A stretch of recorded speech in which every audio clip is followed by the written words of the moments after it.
Hello mga lods, magluto ako ngayon ng chicken caldereta. Ito, i-ano muna natin itong patatas at carrots mga lods. I-prito muna natin yan. Pag naluto na natin yan, i-set aside na muna. Ito mga lods, medyo luto na siya. I-set aside muna natin to. At mag-isa tayo ng lamas. Yan. Unahin ko na itong garlic at saka luya at red onion.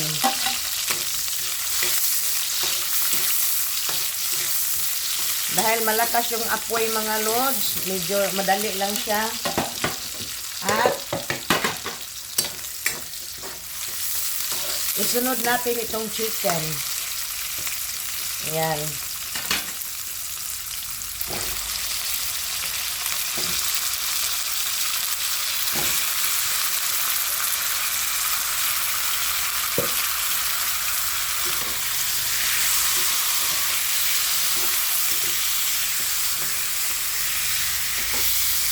Hayaan muna natin mga lods na lalabas yung katas niya bago natin timplahan.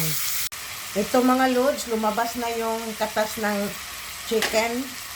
Lagyan natin ng magic sarap. Kunting asin. At ito, meron tayong oyster sauce. Kunti lang din yan. Maglagay rin tayo ng tomato paste. Ayan. At halo-haloin. Maglagay rin tayo ng kunting patis. Ayan. And black pepper. Ito mga lods, ilagay ko na itong piniritong patatas at carrots. Ayan.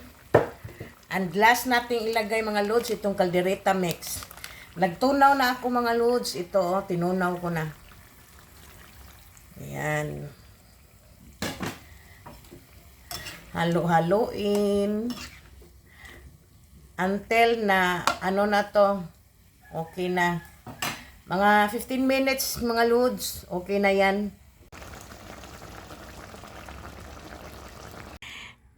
Kainan na! Ito na mga lods, luto ng aking chicken caldereta with red rice at may panghimagas rin tayo na fruits. Yummy!